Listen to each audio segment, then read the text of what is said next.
What does music have to do with uprisings? At the end of the day, we as humans live a very fragile existence and a quite peculiar sort of existence, right? So much of our life is rooted in materiality of things and, livelihood and eating and working and affording a life. But a good portion of it is really sort of in the realm of the metaphysical, right? Of creating meaning and having a meaning in life and a sense of community and belonging and all of that. And music really fuels that aspect of our lives. Of course, it also fuels the sort of materialist aspect of our lives in many ways when we think about pop music or the music industry and all of that. But music has been so important in these uprisings in really providing that story that connects people in a certain temporal or regional space, in certain countries across different governments and different eras, and rooting them to the kind of language and to the stories that they have crafted and woven over the decades of what matters to them as a people. And music can express sentiments in a way that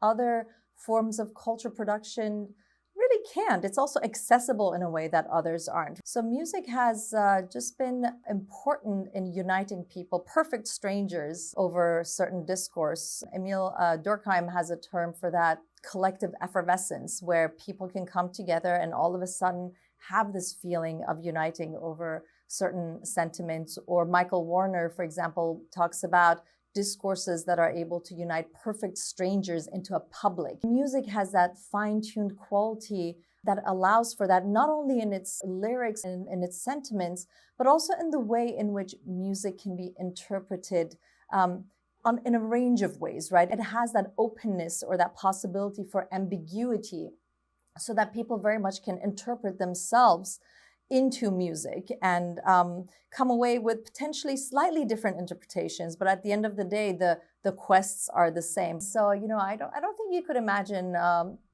uprisings across the Middle East without music.